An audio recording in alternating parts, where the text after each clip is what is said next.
Hey guys, in this video I'm going to show you how to turn off parental controls on Microsoft account. If you find this video useful, please leave a like and sub to our channel. In saying that, let's just jump straight into the video.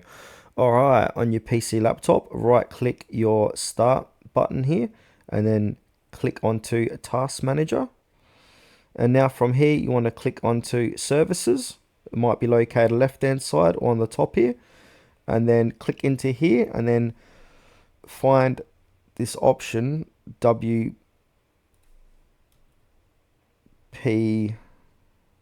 this one here, WPC MON SVC parental controls, and then right click that and then click onto open services,